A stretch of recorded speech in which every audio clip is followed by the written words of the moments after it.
This is it.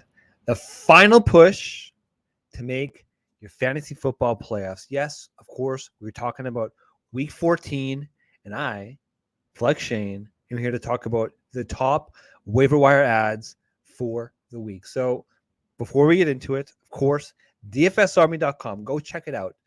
A lot of free content. But guess what? Our VIP members continue to cash. Just last week, we had somebody finish second in the Millie Makers. So our VIP members continue to make money. And whether you are a high stakes player where you're playing in a lot of different contests, or if your team has unfortunately been knocked out of the playoffs, we got DFS for you. We got game plans, contest selection for people who are new to DFS. So we can get you there. We can coach you. We can get you comfortable to play the DFS game. But as I always say, we're not here to talk about that, ladies and gentlemen. We are here to talk about the Week 14 waiver wire pool. So a little bit of business, okay, because it's going to be an interesting week in terms of the bye weeks. Week 14, we have 6 teams on bye. We got the Atlanta Falcons, the Chicago Bears, the Green Bay Packers, the Indianapolis Colts, the New Orleans Saints, and the Washington Commanders. There's a number of fantasy relevant players. Of course, we had some injuries in week 13. Jimmy Garoppolo, who probably more relevant in Superflex, broke his foot. He's done for the season. It's going to be Brock Purdy coming in as the backup quarterback. We got Lamar Jackson. He's week to week with a knee injury, and I believe he's already been ruled out of next week's game. And that's going to be against Pittsburgh, ladies and gentlemen. That's actually not a bad matchup. So we're going to talk about his backup, my beautiful, sweet baby boy, Ken Walker, strained his foot. So that's kind of good news because it's not as bad as a sprain. Apparently, Pete Carroll's saying he's never really seen anything like that. So it's unclear exactly what the full impact is going to be on Ken Walker, but something we need to be aware of. Cortland Sutton left the game with a hamstring injury. We care because Cortland Sutton is somewhat fantasy relevant, but there's nobody really jumps in as his immediate replacement. And then Treylon Burks, similar situation. He left because of a concussion after catching that fantastic catch, frankly, the TD catch. Then they probably got blown out by the Philadelphia Eagles. But let's get into it, shall we? It's finally time. We can finally start talking about this running back as my number one waiver wire target of the week for the running back position, and that is one James Cook of those Buffalo Bills. So he's currently only rostered in 31% of leagues, which means he's available, and you guessed it, 69% of leagues, ladies and gentlemen. Nice. I'm going to suggest between 11 to 15% of your fab budget. Now, the key thing here is that James Cook did have his season high in terms of snap share with 43%. In terms of his targets, he got 6 for 6, as well as his carries. He had 14 carries. This is important because I've been preaching this all season. I think pound for pound, James Cook is a better talent profile than Devin Singletary. Okay. Played on a higher profile team, Georgia. He won the national championship, so he's played in those big games, and he was a big part of that win against Alabama.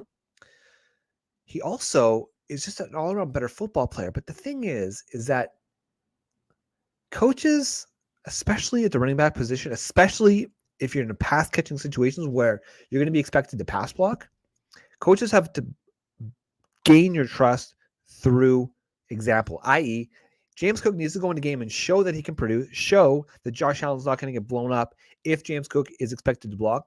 He continues to improve in this area. He's still only 190 pounds, so he's not the best of the best. But Devin Singletary is like 203. So it's not like Devin Singletary has a lot on him, but he's starting to gain the trust of the coaching staff. And I understand that the New England Patriots, in general, are a better team. They're one of the best teams in the league, frankly, against the run. And so how do you beat the Patriots? Through the air. James Cook, again, participated in both through the air, 6 targets, caught all 6 of them, but he also had the rushes. So it's a little bit of probably a better fit against the Patriots, but also more trust in this young rookie. I like his prospects moving forward. You should prioritize him at the running back position. Now, we don't know the status of Ken Walker as of the recording. It's the evening of Monday, December 5th. I don't know what Ken Walker's status is going to be this week. It sounds positive, but that doesn't mean he's going to play this week. So I believe Travis Homer, who missed last week's game, is going to be the more athletic player and, frankly, the better option versus DJ Dallas. Now, it's going to be probably a full-on timeshare, but when you look at the athleticism, this is all according to playerprofiler.com. He has an 82nd percentile 40-yard dash around a 4.48, which equates to a 65th percentile speed score. So that's just based off his height and weight. He's 5'10", 201 pounds, which a little small for a running back, but not horrible. He's got a 95th percentile burst score. Now that's huge, ladies and gentlemen. That means he's got the burst, he's got the wiggle. He just needs to find a hole and he can go. And with that 4.48 speed, he can make breakaway runs. So I like Travis Homer over DJ Dallas, but I'm going to suggest 8% Travis Homer, 7% DJ Dallas, who's my next player. And Dallas was the one who came in and led the team after Ken Walker left with the ankle injury, with the knee injury. But DJ Dallas is also dealing with an ankle right now. So his status might also be up in flux. So this could be an absolute unmitigated disaster, but it could be an opportunity. But I'm going to prioritize Travis Homer over DJ Dallas. We'll see how that plays out. Melvin Gordon, he's still available. He's only rostered in 43% of leagues. Again, I'm going to suggest maybe a couple percent, up to maximum 5%, depending how desperate you are. But he was signed to the Kansas City Chiefs practice squad. And really, I think it's only a matter of time before it gets elevated. Mike Boone came in. He's a backup to Latavius Murray in Denver. He didn't really do much in his first game back. He only had 6 touches. I expect he's going to be eased in. Honestly, it's a low priority, right? He's only rostered in 10% of leagues. I'm going to suggest 3 to 4% of your fab. This isn't somebody you want to spend a lot of money on, especially this time of the year where it's like you kind of want to save those last few dollars for these really big explosive impact type players like a James Cook. So Mike Boone, he needs to be on your radar as he gets healthier, as he shows he can stay healthy. He's going to continue to get those touches. So keep that in mind. This is also handcuff season. So guys like Keontae Ingram of the Arizona Cardinals, if you have James Conner, they're just coming off the bye, so kind of out of sight, out of mind. Keontae Ingram is worth considering. You want to bolster up your bench right now with upside players, but also handcuffs. You want to protect yourself as you make that playoff run. And then Jordan Mason of San Francisco, he's clearly the backup. Christian McCaffrey is going to get the workhorse, but these are the types of players you're going to be looking at. Jaylen Warren, these are the types of players, if you have the starter, are likely going to mix in as the primary ball carrier in the event of one of these injuries. Protect yourself. Be resilient in the fantasy football playoffs. It's going to be so important to your success. But that's it for the running back position. Not as much sizzle as some of the other ones. Let's talk about wide receivers, though. DJ Chark, one of my favorite players. 2 years ago, he was marked actually as mine, but also a lot of other analysts' breakout lists. He hasn't really produced. Friend over at Player Profile, Matt Kelly, calls him a fake alpha, and he kind of sort of is. But the thing about a fake alpha is that when he's playing alongside another true alpha in Amon-Ra St. Brown, it really does open up things for DJ Chark. And here's the thing. Chark is hyper athletic. He's a super athlete. He has a 97th percentile 40-yard dash at 4.34, which equates to a 97th percentile speed score because he's 6'3", 199 pounds. Dude is built like a brick. Super athletic. And it's actually coming off this blowout win where Detroit won. He really showed that he's getting healthy because, of course, he missed a big chunk of the season because of the ankle injury where he was on IR. But he seems to be back. He's only rostered in 27% of leagues. Again, out of sight, out of mind. I like the fact that the Detroit Lions are making that playoff push. Yes, it's still going to be challenging, but at their record, the Detroit Lions are very much still in this playoff hunt for a wild card position. So keep your eyes open for the Detroit Lions and DJ Chark. Jahan Dotson, man. Oh my goodness. So he's back. He's back and healthy. Now, Jahan Dotson, again, as noted, Washington is on their bye this week, but he's only rostered in 32% of leagues. And all this guy does is score freaking touchdowns. And we saw it again this week. He had 9 targets along with the touchdown. And Jahan Dotson, along with a lot of these rookies actually so far this season, have shown glimpses, but he really could be a breakout potential. And as of right now, guess what? The Washington Commanders are in a wild card spot. So they just need to keep winning out, and there's a good chance they're going to make the playoffs. So Jahan Dotson is going to be a big part of that, and he should be somebody you want to roster. This next player makes me, frankly, a little bit sad, a little bit disappointed. Corey Davis of the New York Jets. Yes, I know. He's rostered in 19% of leagues. I also have Elijah Moore just below him. He's rostered in 35% of leagues. It's pretty clear that Corey Davis is the number 2 wide receiver on that team. Yes, I know. Garrett Wilson is the dog. He's the guy. There's no doubt about that. But then it's really the question, is it Elijah Moore? Is it Corey Davis? Elijah Moore did have 6 targets, which guess what? Was actually his season high since week 3. So take that for what it is, but he did have his 6 targets. Corey Davis, on the other hand, had 10 targets this week. So yes, he's not as sexy as Elijah Moore, but if you want just tried and true production, pretty safe floor, Corey Davis is probably the guy. If you want more of a ceiling type play, that's Elijah Moore. I still believe in Elijah Moore. I'm not sure if Robert Saleh does, though, and that's what really frankly matters when it comes to fantasy production. Nico Collins, this was the guy that I was touting on my Flex show. Yes, we nailed it. But also on the waiver wire last week. He's now rostered in 39% of leagues. I'm gonna suggest 3 to 5%, but he had not 1, not 2, not 3, not 7, but 10 targets this week. Unfortunately, he only caught 3 for 35 yards. He did score the touchdown, though, and that's important. We see that when a player gets this many targets, and yes, it was going against Cleveland, so it wasn't a great game, it helps protect his floor. Nico Collins, high upside type player. I wouldn't even consider him a wide receiver 3, but if you're in a league, 12-person league, start 3 wide receivers and then flex, Nico Collins should be considered in that flex spot on a weekly basis simply because of the usage. And look, Brandon Cooks missed last week. He might be done for the season. We don't know. I'm not saying that. It's not a news report or anything like that. But you really see Brandon Cooks putting everything into to finishing out the rest of the season in what is just a crapshoot Houston Texans crater dive. I don't see it. Nico Collins could have a breakout as we finish the season. Matt Collins, Las Vegas, man, he's only rostered in 31% of leagues. I feel like it's deja vu every week because I talk about Matt Collins, but listen, this guy continues to have massive snap shares, over 90%. He had 98% last week, and he did catch 5 of his 9 targets for 35 yards. I get it. It's the Devontae Adams show. I get it. It's the Devontae Adams show, and he had another monster week, Devontae Adams did. But Matt Collins is a big part of that offense, and he's going to continue to be. So he's a great flex/stream play. Demarcus Robinson of the Baltimore Ravens, rostered in 23% of leagues.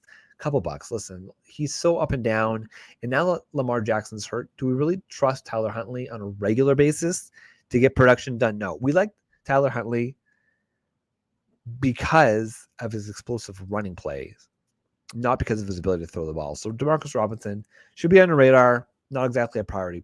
Add Isaiah McKenzie. Now, he's a little bit lower on my list simply because week in, week out, he's not quite as reliable, but we do see that Josh Allen continues to like the slot wide receiver, and he's still available in 61% of leagues. So if you're in a deeper league, Isaiah McKenzie should not be available on your waiver wire, and he did get 6 receptions for 96 yards last week. So that's a pretty solid performance for a guy who hasn't been getting into the end zone. Finally, Van Jefferson. Yes, we know. I know Matthew Stafford's done for the year. That's it. But somebody's got to catch the ball in LA. And the most likely player that I would go after is Van Jefferson. Low priority, maybe a buck or 2 maximum. I'm going to talk about the tight end position first. Then I'm going to talk about the quarterback position because we got some sexy build at the quarterback position. And I'm going to just leave that little hint. The player that we want to roster in all formats available at quarterback. But we'll get back to that. The tight end position, let's talk about Greg Dulcich of the Denver Broncos. Yes, I get it. He's a Bronco. We already talked about this. Not exactly high scoring, but Courtland Sutton did leave the game due to the hamstring injury. And we've seen these types of injuries hold Courtland Sutton out in the past. Greg Dulcich is the most likely to take advantage of that opportunity and that hole. And listen, he's only rostered in 42% of leagues, which means that if you're desperate at tight end, which listen, a few of us are, man. Like Juwan Johnson was ruled out this week. He got a 0 last week. He was somebody that I was pretty high on as a tight end streamer. Not really worth it, right? When you've got a guy like Greg Dulcich available in the waiver wire. So go out and prioritize Greg Dulcich at the tight end position if you're looking for a tight end this week. And you just might be with all these bye weeks. Our teams on bye this week. Now, I did just crap on Juwan Johnson, but he's not playing tonight. He was ruled out tonight. But it's worth keeping an eye on that ankle as we go through the week because Juwan Johnson does have that athleticism and he does have the spike ability in his arsenal. So just keep an eye out for Juwan Johnson. And listen, if it ain't broke, don't fix it. Let's keep talking about Tyler Conklin. Yes, he's not really putting up the fantasy numbers, but he had another 7 targets this week. So again, if you're just desperate at the tight end position, Tyler Conklin is a very reasonable streamer option. Okay, last but not least, let's talk about the quarterback position. My last priority quarterback in your Superflex leagues only, Brock Purdy for San Francisco. Sounds like he's going to be the starter. Poor Jimmy G, man. He can't catch a break. He was finally having his career resurgence. The questions about whether or not it was going to be him, Trey Lance coming into next year, breaks his foot, out for the season. We'll never know if he can make it to the playoffs. And frankly, now San Francisco's in a world of hurt. But Brock Purdy, are you the man for the job? Time will tell. They got the win this week. Can they do it again? But my top priority at the quarterback position. Now, this is in all formats. So whether it be at Superflex or one quarterback league, Tyler Huntley coming in is a player you need to prioritize 7 to 10% of your fab budget. And listen, if you're desperate, if you've been streaming quarterback, you should try to prioritize getting him at 10 to 12%. Now we know Lamar Jackson's week to week. That means he could miss multiple weeks. We saw the upside just last year with Tyler Huntley, where he put up a massive 35 points in week 15, and he finished as the QB1 because of that massive rushing upside. And here's the thing. As we go into the playoffs, he's playing Pittsburgh twice. So in week 14, this week he plays Pittsburgh. He also plays Pittsburgh in the fantasy championship in week 17. He'll then play Cleveland and Atlanta in 15 and 16 respectively. So he has a pretty cake matchup going into the fantasy football playoffs. And it's kind of one of the reasons why we are so excited about Lamar Jackson, frankly, but we don't know what's going to happen with him. We just don't know. He's week to week with the knee, and that could be risky. That could be very risky. So even if Tyler Huntley is only going to be for a couple weeks, I like the Pittsburgh matchup. I like the Cleveland matchup. I like the Atlanta matchup. You can't go wrong prioritizing Tyler Huntley to help you get into the playoffs and then just crush and destroy your playoffs. So that's it, man. That's all we have to talk about today on the show. So thank you so much for tuning in. Thank you for tuning in all season.